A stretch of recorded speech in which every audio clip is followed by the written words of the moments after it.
नमस्कार, अरुणाचल समाचार में आपका स्वागत है। मैं हूं यारमता सिंह आंगू। आइए बुलेटिन में सबसे पहले देखते हैं मुख्य समाचार। उपराष्ट्रपति जगदीप धनखड़ ने असम की डिब्रूगढ़ यूनिवर्सिटी की 21वीं कन्वोकेशन समारोह को किया संबोधित। कहा, पूर्वोत्तर के 8 राज्य वास्तव में है देश की अष्टलक्ष्मी और उनका विकास देश के लिए महत्वपूर्ण। उपराष्ट्रपति ने इम्फाल में धनामंजूरी यूनिवर्सिटी का भी किया दौरा।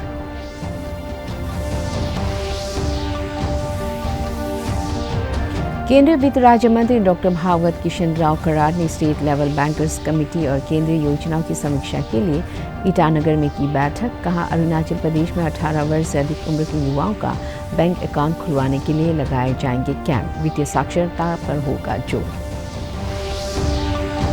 Arunachal Pradesh public service commission paper leak मामले का खुलासा करने वाले ग्यामार पादांग का हैदराबाद स्थित एशियन इंस्टीट्यूशन ऑफ गैस्ट्रोलॉजी अस्पताल में लंबी बीमारी के कारण हुआ निधन। केंद्र कानून मंत्री किरण रिजिजू, छात्र संगठनों और पत्रकार संगठनों ने जताया दुख। उपराष्ट्रपति जगदीप धनखड़ ने कहा है कि पूर्वोत्तर के विकास के बिना देश का विकास अधूरा रहेगा। आज असम के डिब्रूगढ़ यूनिवर्सिटी के 21वें कन्वोकेशन समारोह को संबोधित करते हुए श्री धनखड़ ने कहा कि पूर्वोत्तर के 8 राज्य वास्तव में देश की अष्टलक्ष्मी है और उनका विकास देश के लिए महत्वपूर्ण है।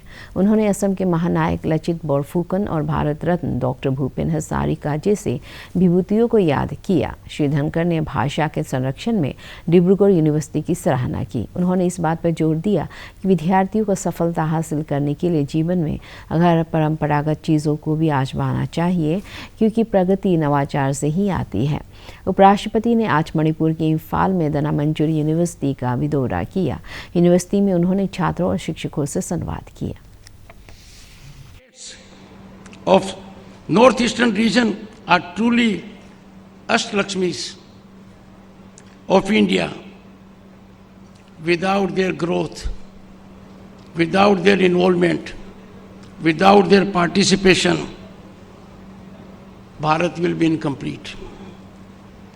Dibrugarh, beautiful cultural and commercial capital of Assam, has been home to many intellectuals, literary, cultural and public figures like my esteemed colleague in Rajya Sabha, a former Chief Justice of India, Sri Ranjan Gogoi.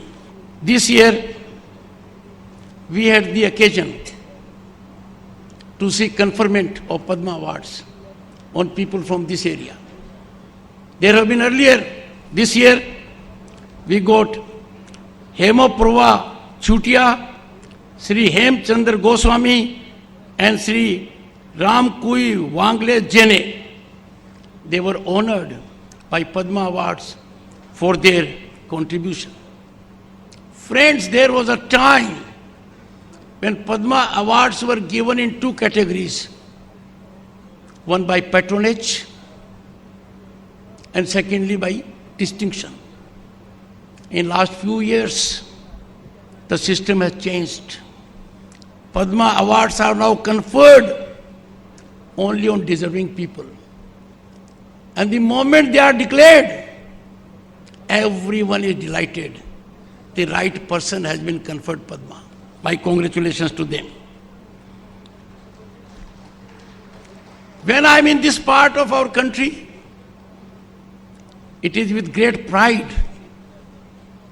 I recall, along with all of you, heroic valor of King Prithu Jalapeshwar of Kamrup. He defeated whom? He defeated Khilji, Bakhtiyar Khilji. Who was Bakhtiyar Khilji? Destroyer of Nalanda. That is a great achievement. And also, we recall with pride, honor, legendary Ahom warrior Lachit Borfukan, who defeated Mughal armies. केंद्रीय वित्त राज्य मंत्री doctor Bhagavat Kishan Rao Karad ने ईटानगर में एक press conference कर कहा है कि अरुणाचल प्रदेश में 18 वर्ष से अधिक उम्र के युवाओं का बैंक अकाउंट खुलवाने के लिए 3 महीने का शिविर लगाने के निर्देश बैंक अधिकारियों को दिए गए हैं। स्टेट लेवल बैंकर्स कमेटी की बैठक और केंद्रीय योजनाओं की समीक्षा बैठक के बाद पत्रकारों से बातचीत में श्री करात ने कहा कि अगले 6 महीने में राज्य में बैंकों की 38 नई शाखाएं और 38 नए ATM खोले जाएंगे। उन्होंने कहा कि सेल्फ हेल्प ग्रुप की महिलाओं के द्वारा बनाए जाने वाले उत्पादों की बेहतर मार्केटिंग के लिए नाबार्ड के सहयोग से मार्ट खोले जाएंगे। केंद्रीय मंत्री ने यह भी कहा कि राज्य के शहरी और ग्रामीण इलाकों में वित्तीय साक्षरता के लिए विशेष कैंप लगाए जाएंगे। केंद्रीय मंत्री श्री करात ने आज ईस्ट कामेंग जिले के सिप्पा में एक आंगनबाड़ी केंद्र में टेलीविजन सेट वितरित किए। इस दौरान उनके साथ राज्य के वन मंत्री मामा नातुंग भी मौजूद थे। इस प्रदेश में रहने वाले 18 साल के ऊपर जिनका उम्र है उनका बैंक में अकाउंट होना, इसीलिए पूरे 3 महीने का कैंप ऑर्गेनाइज करने का निर्देश मैंने दिया है। उसी के साथ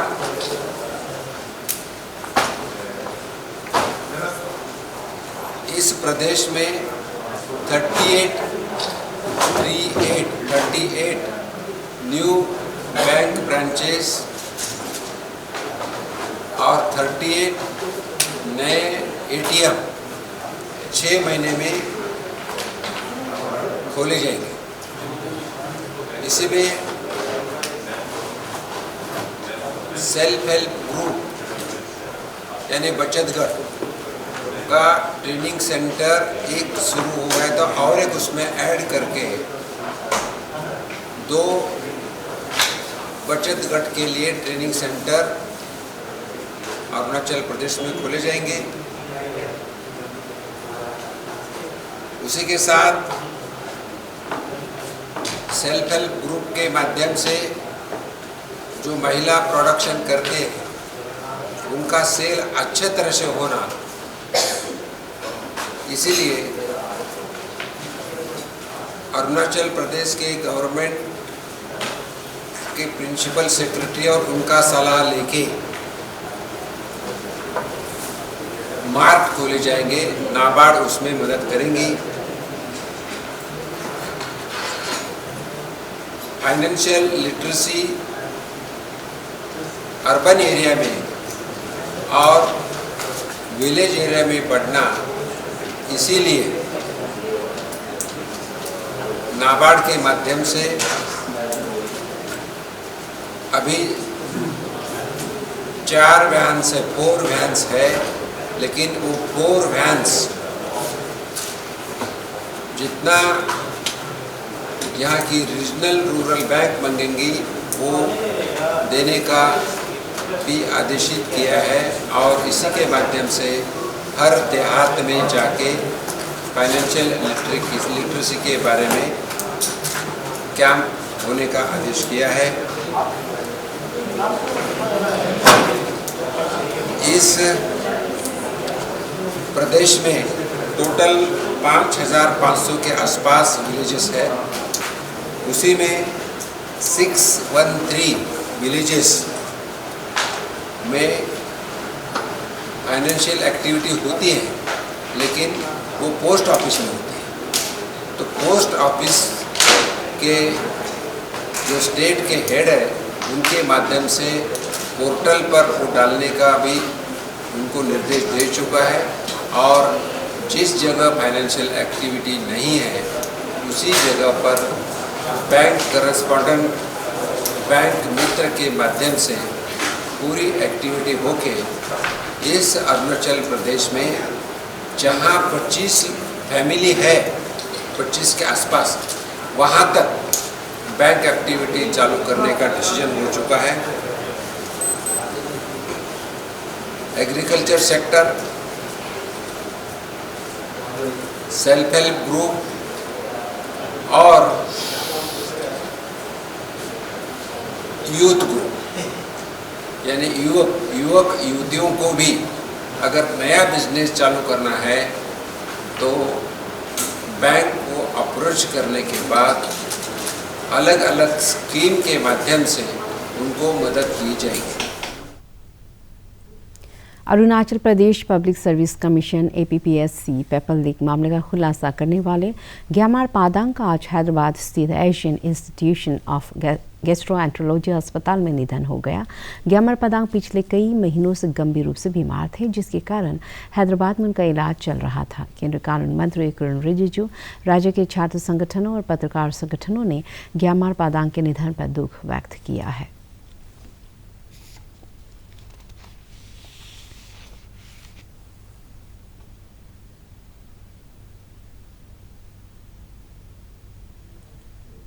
आज विश्व प्रेस स्वतंत्रता दिवस है। प्रेस की स्वतंत्रता के महत्व और समाज में उसकी भूमिका पर जोर देने के लिए हर साल 3 मई को यह दिवस मनाया जाता है। इस दिन का विश्व स्तर पर मीडिया की भूमिका के बारे में जनता को शिक्षित करने का भी महत्व है। इस वर्ष विश्व प्रेस स्वतंत्रता दिवस का विषय है अन्य सभी मानवाधिकारों के संचालक के रूप में अभिव्यक्ति की स्वतंत्रता। इधर ईटानगर राजधानी क्षेत्र में स्थित अरुणाचल प्रेस क्लब के कार्यालय में विश्व प्रेस स्वतंत्रता दिवस के अवसर पर एक विशेष कार्यक्रम का आयोजन किया गया, जिसमें स्थानीय पत्रकारों ने हिस्सा लिया। इस अवसर पर पत्रकारों ने APPSC पेपर लीक मामले का खुलासा करने वाले ग्यामार पादांग के निधन पर दुख व्यक्त किया। असमिया नववर्ष और बोहाग बिहू के जश्न के तहत ईटानगर स्थित राजभवन में मंगलवार को बिहू हुसोरी का आयोजन किया गया। बिहू हुसोरी रंगाली बिहू के नाम से भी प्रसिद्ध बोहाग बिहू का अभिन्न हिस्सा है। राजभवन में कृष्टि केंद्र रंगाली बिहू सेलिब्रेशन कमेटी नाहरलगुन द्वारा बिहू हुसोरी का आयोजन किया गया, जिसमें राज्यपाल KT पटनायक और राज्य की प्रथम महिला अनाघा पटनायक ने विशेष अतिथि के तौर पर हिस्सा लिया। राज्यपाल ने बिहू हुसोरी की प्रस्तुति देने वालों और असमिया समाज के वरिष्ठ जनों की तारीफ की और कहा कि उन्होंने सदियों पुरानी परंपरा और सांस्कृतिक धरोहर को सहेज कर रखा है। मेला Bihu, as it signifies the name, the third day of Bohag Bihu, so it comprises of cultural events and competitions which are outdoor, and it is said that in olden days the kings used to come and join the people and celebrate Bihu Koli with them. Then it has manifested in the Seven Sisters of the Northeast. So culturally, Assam has given us a lot. And I am so happy that all of you who come from Assam have organized this whole function, and your institute takes a lot of pride in spreading the good cheer in Arunachal Pradesh and sharing this festivity and this wonderful gaiety with all of us. I also want to remind the audience here that recently, 14th of April, the Bihu came on international stage when they set a Guinness Book of World Record. More than 13,000 participants who were dancing in an organized. नई दिल्ली में आज केंद्रीय मत्स्य पालन, पशुपालन और dairy मंत्रालय द्वारा राज्य स्तर पर एनिमल हस्बेंड्री एंड फिशरीज किसान क्रेडिट कार्ड कैंपेन और HIDF रेडियो कैंपेन की शुरुआत हुई।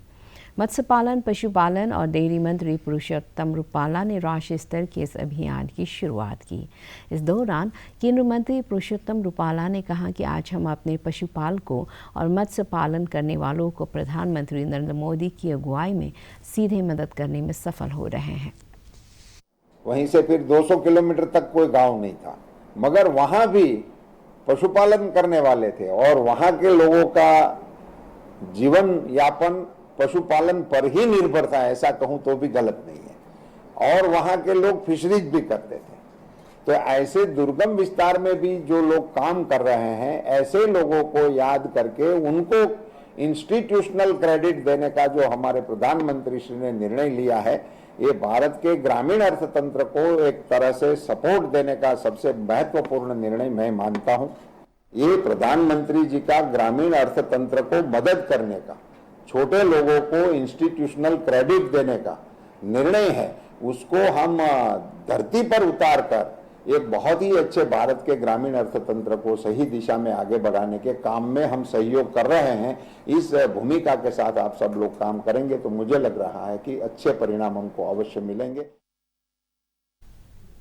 केंद्रीय कानून मंत्री किरण रिजिजू ने मंगलवार को महाराष्ट्र में एक कार्यक्रम को संबोधित करते हुए कहा कि भारत को मजबूत और एकजुट बनाने के प्रधानमंत्री नरेंद्र मोदी के विजन के मुताबिक अरुणाचल प्रदेश में 1 मई को महाराष्ट्र एवं गुजरात का स्थापना दिवस मनाया गया। उन्होंने कहा कि वो उम्मीद करते हैं कि आने वाले समय में महाराष्ट्र में भी अरुणाचल प्रदेश से संबंधित कार्यक्रम आयोजित किए जाएंगे।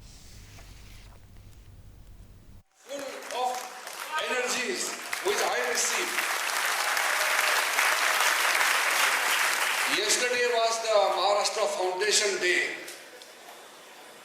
I am happy to share that in Arunachal Pradesh, the governor observed a big event with all the people from Maharashtra and Gujarat also yesterday during the Foundation Statehood Day of Maharashtra and Gujarat.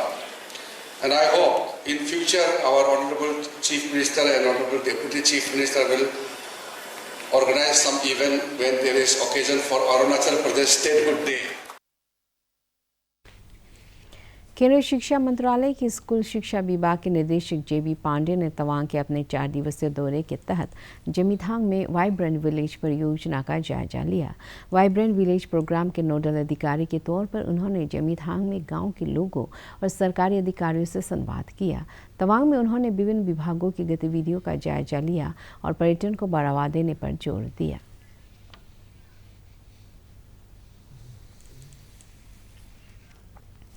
केंद्रीय सूचना और प्रसारण सचिव अपूर्व चंद्रा ने कहा है कि सरकार जल्द ही स्कूलों के पाठ्यक्रम में एनिमेशन, गेमिंग और BFX विषय शुरू करेगी। उन्होंने आज मुंबई में फिक्की फ्रेम्स के उद्घाटन सत्र में कहा कि भारत को एनिमेशन, BFX और गेमिंग के क्षेत्र में विश्व स्तर पर आने की जरूरत है। श्री चंद्रा ने भरोसा दिया कि सरकार एनिमेशन, BFX और गेमिंग उद्योग के लिए आवश्यक जनशक्ति का सृजन करने में मदद करेगी। Has been left behind. Now for the past 8-10 years we have not really been financing many projects. We need to come back again. We need to finance projects. We need to give support to young filmmakers who don't get access otherwise in the larger market, and also come up with the OTT of NFDC so that those who don't get access to theaters, they are able to their films are showcased on the OTT of NFDC. The young talent gets a chance to showcase their talent. The Film Facilitation Office has been revamped. We will come out with a tender for the website of the Film Facilitation Office within a month, so that we take up construction of theaters, event management, film shootings, link it with the states, incentives, everything we take up within that Film Facilitation Office on that website. Arunachal समाचार के आज के अंक में इतना ही। हम कल फिर हाजिर होंगे अरुणाचल और देश दुनिया के खबरों के साथ। चलते चलते आपको बता दें कि आप अरुणाचल समाचार हमारे YouTube channel DD news Arunachal पर भी देख सकते हैं। देखते रहिए अरुण प्रभा। नमस्कार।